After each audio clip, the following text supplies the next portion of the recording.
So the Buccaneers and the Saints will be playing for the third time. Hopefully it goes better than the first two times for Tampa Bay, because the first two times things didn't go too well. But I was interested in seeing, was there anything that did go well? And let's talk about that. These two teams were very different back then in week 1 and in week 9, especially Tampa Bay. They just feel like a completely different team the past 5 games or so since they had the bye week.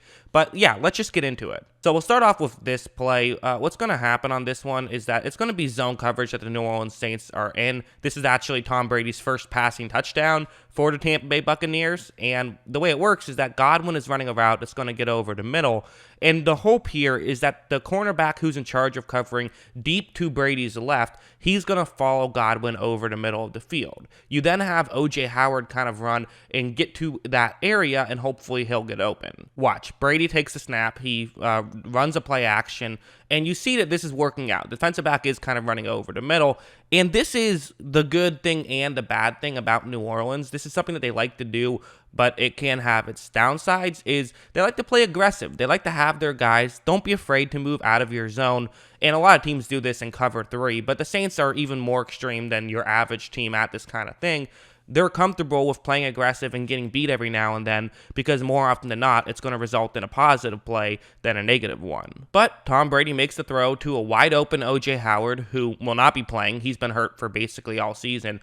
But that's something that absolutely is a way that maybe Tampa Bay can attack New Orleans. They've done these kind of things a lot more in the past few weeks. They obviously ran this one in week 1, but they've done it a lot more these past few weeks, just these kind of plays, and I wouldn't be shocked at all to see them run something like that against New Orleans. But quite frankly, for every one good play, you had about 5 bad ones in this matchup. And let's talk about, why do they match up so poorly against the Saints? What is it? And there's several things. There's really a lot of reasons why you could do it, plenty of factors, but I'll talk about the biggest ones. So a play like this, it's going to be man coverage right here, and people always talk about Lattimore sort of owns Mike Evans, and there definitely is some truth there. And I think part of why there's some truth there is Evans is the kind of guy who he likes to use his size to help him, but Lattimore is a big corner, and I think just the size matchup, it evens the playing field a little bit for New Orleans. I mean, Mike Evans is listed at 6'5", Lattimore is listed at 6 foot even,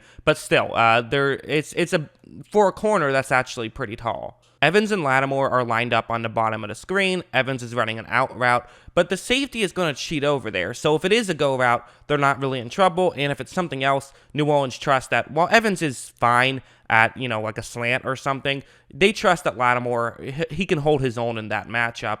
And then what they're also doing is Godwin's running a quick curl over the middle of the field, but this is a cover one hole concept, meaning they have a linebacker dropping back into coverage over the middle, and he's going to help double Godwin. So you're basically taking away Mike Evans and Chris Godwin on this play, and they're just trusting that everyone else can win one-on-one matchups. Brady takes the snap. Tampa Bay had a tight end and halfback blocking on this play, but nothing is open. Look, I mean, maybe Mike Evans. There is definitely a window right here, but you're really relying on Evans to do something that he's good at, but this isn't necessarily his specialty. Really, what you want Mike Evans to do at his best is to run deep downfield and catch a jump ball, because he's amazing at that. He's good at other stuff, but he's amazing at that.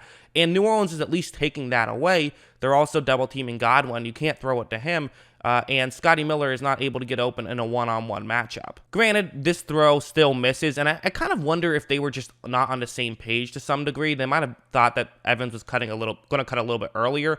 I really don't know. It's hard to tell, but at the same time, that's just kind of what New Orleans does. They make things so difficult for Tampa Bay. Now, I think this play could do a good job at showing maybe what Tampa Bay needs to change up on a little bit, because this is going to be a short yardage situation. They need just a few yards on this play. It's a 3rd down and 4. And at this point, this was actually a big play in the game. Everyone kind of thinks that the Saints blew out Tampa Bay twice. Well, this is in the 4th quarter of a 7-point game. It's just barely in the 4th quarter, only the 2nd play of the 4th quarter. But if Tampa Bay converts here, they had a shot to win this game. New Orleans is blitzing here, and New Orleans blitzing is basically Tampa Bay's worst nightmare. And so that's part of what's happening right here. Tampa Bay has a couple of routes that can work, though. Really look over the middle. They have multiple receivers who are going to run routes crossing each other, and these are the kind of routes that can absolutely work out. The issue is you're going to see the issue once this play starts. Watch. Brady takes a snap, and you see that you look over the middle. Both of these guys are open. I mean, they really are. This is Mike Evans and O.J. Howard. Really, I feel like Brady could throw it to either one of them, and they're getting the first down on this play. So why doesn't he? Well, because they're crossing each other's area. And unless Brady threw it right this second, which he probably should have. He probably should have hit O.J. Howard, who's, got some clear separation right here. But he didn't do this because they're crossing over each other and because there's traffic. He instead decides, you know what? I'll just give it a second. I'll just wait a little bit longer because then for sure Mike Evans is going to get easily open. I can just hit him. We'll get an easy first down. But when he waits, pressure comes because, his halfback was trying to block on that play and he lost his one-on-one matchup to Demario Davis, which is understandable, I think. And so that's just kind of what went wrong there. I'm bringing that up because Tampa Bay needs to have an option that they can throw to immediately against blitzes. And that's something they've kind of done these past couple of weeks, which is why I do think this could be a different game.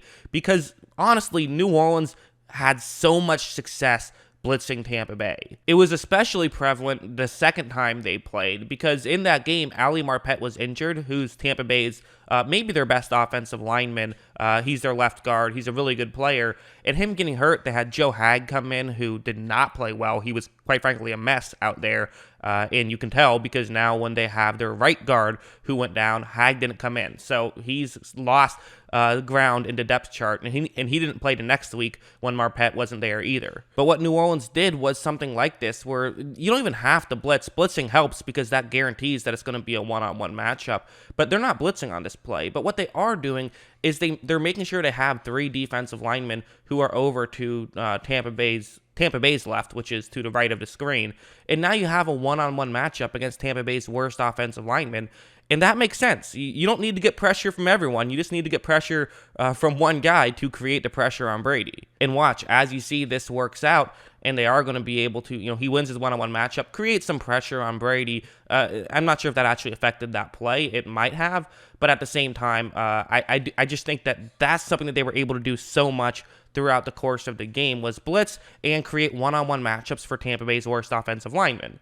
And you might be wondering, well, why is that relevant? Because Ali Marpet's going to be coming back. And while that is true, they lost their right guard, Alex Kappa. And so I think New Orleans will probably do the exact same thing, but just, on the other side, because it's a different guard now who's hurt. And I also should be clear, New Orleans' defensive line is just really good and can just win one-on-one matchups, even, just in general. Like on this one, what's happening here is that this is a concept that can work. It's man coverage, and you see that really the route that Mike Evans is running a go route, and then Chris Godwin's going to run a route that's going to eventually get to the outside.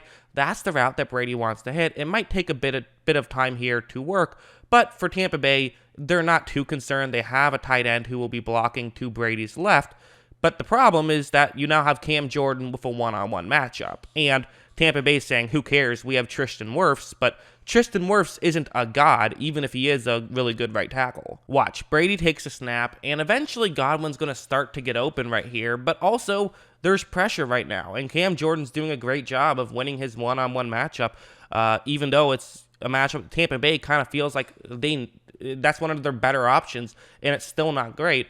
And you could argue Wirfs has gotten better in the second half of the season, but he's been pretty good all season. So the reality is Cam Jordan can, beat everybody, and he's creating pressure right there. The pressure clearly affects the throw. It wasn't wide open anyways. It wasn't like Godwin was completely open, but at the same time, Tampa Bay, especially these past few weeks, have done a good job at converting on even small windows. I just don't know if they'll have the time to do something like that against the Saints' defensive line. So what does Tampa Bay do? Well, they could do something like this. This is pretty easy. It's a cover 2 zone, but they have an extra player in coverage. For Tampa Bay, really, this is just a route that these two routes kind of are very small. This is kind of a methodical approach right here. Have a receiver run underneath and just look back, look towards Brady. Another receiver, I believe that's Mike Evans, is just going to run a crossing route over the middle.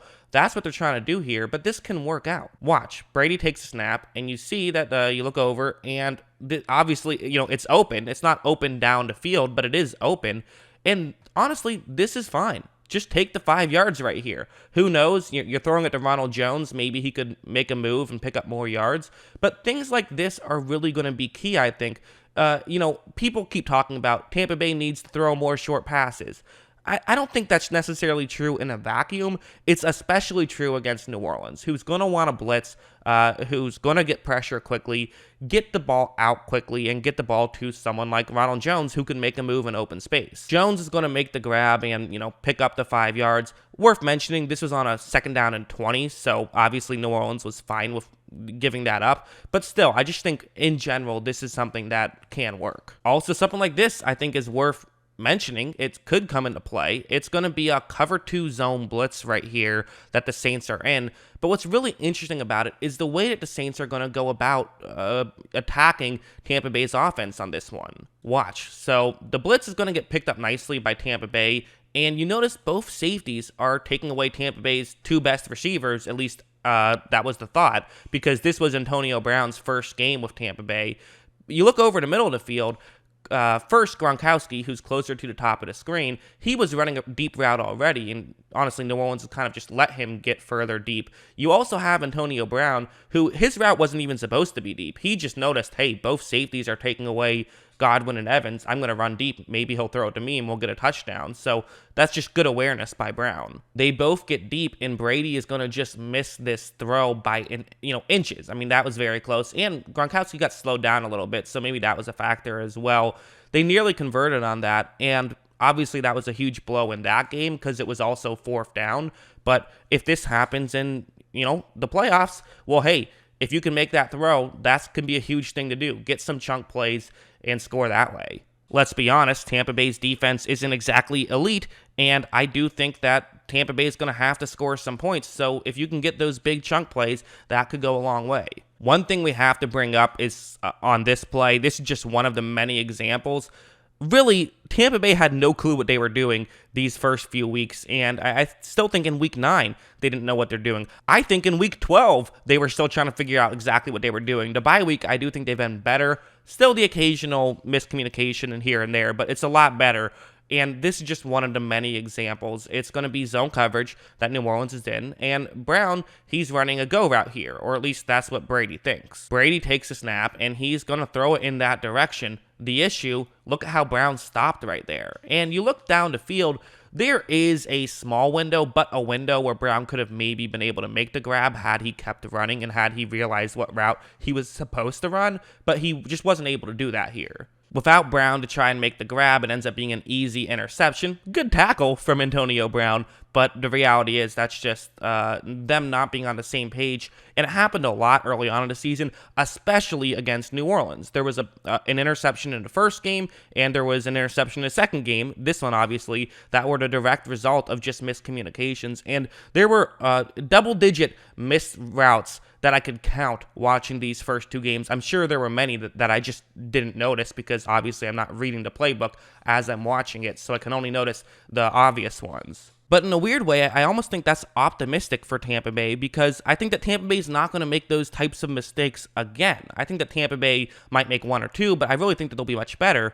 And the reason why is because, honestly, Bruce Arians' playbook is just so difficult and so complex that you usually see guys when they're in their first year in this playbook run some wrong routes, and you see someone like Brady make the wrong throws sometimes. But the thing is, they've now been in it for a lot longer than they had the first 2 times the Saints had played. I remember, I believe it was Chris Collinsworth talking about what Bill Belichick does, about how his defense is, there's a million different things they all have to learn. In the beginning of the season, you'll constantly find guys out of position and things of that nature. But then by the end of the season, they've got it down and they can do 1,000 different things, whereas other defenses still only do the first few things that they did early on in the year. Well, that's kind of the same general idea with Tampa Bay is they should play their best football at the end of the season, and offensively, they certainly are. But they've also just changed and added more. Like on this one, You see there's motion on this play. That's something that Tampa Bay fans have been screaming about. Add some motion. And honestly, I do like work on that just beginning level, before the line of scrimmage. Get routes going there. There's 2 routes before the line of scrimmage, and to me, that's a big deal. That can actually help Tampa Bay a lot. The real route I want you to look at is going to be Godwin's route. He's the one who's lined up to Brady's right, which is towards the bottom of the screen, running a route over the middle. You see how it could get in a gap in coverage, but we've seen how that can get cleared up, right? Washington, it's a cover 3 zone blitz, but still someone could just notice it, sort of stay with him, and not allow a big window, force Brady to make a tight throw. Sometimes those result in turnovers. But with the back now rolling out and running a route that's going to get towards the flat to Brady's right, this now forces the Washington player in charge of covering the flat further towards the sideline, creating that window to just be that much bigger for Godwin. Watch, Godwin's going to run, and you notice right there, see how he's moving in a little bit? Now there's a much bigger window, whereas if there wasn't that route, if the halfback was going over the middle or doing something else, he wouldn't be further out, and there wouldn't be this big window, and that's just what Tampa Bay has been doing more, and I think that could come into play against New Orleans, because New Orleans, they play aggressive, but they're a smart team as well. And you kind of sometimes are going to have to outsmart them, and you're going to have to be able to force them to not be able to cover everybody. Because Washington's a smart team, but at this point, what do? You can't cover 2 people at once. So you can sit here and say, like, oh, he should have stayed over the middle and took away Godwin, and he should have, but then Brady could have still just threw a check down, and they could have still maybe gained a first down that way. Godwin gets open. They are able to get that completion, get the first down. People have talked a lot about motion, pre-snap motion, and to me, I think it's a bit overblown. I don't think it's actually changed that much, but it has helped a little bit, and I think really more than anything, getting routes before the line of scrimmage has helped in a big way as well. So that's the thing, is there's no doubt about it, this Tampa Bay offense has continued to improve, and I think they've done a good job at improving. The unfortunate flip side, though, is I just think that this Saints defense matches up perfectly against them, and I think they're really good. I think this game is going to be a bit, I think there's going to be a good amount of possessions in this one. I think there'll be a decent amount of possessions. I'll say 12 possessions, and I'm going to say that Tampa Bay scores 27, which sounds high, but again, a bit of a high possession game is what I think is going to happen, which would result in a bit of a high score. And I do think Tampa Bay can do some things. I just don't see them having a complete blow-up performance. I think that they're just going to, I think they'll be good. I don't think they'll be necessarily fantastic. I mean, they scored 23 the first time these two teams played, but then they only scored 3 the second time. So it'll be interesting. And obviously the Saints, they have Tampa Bay's number.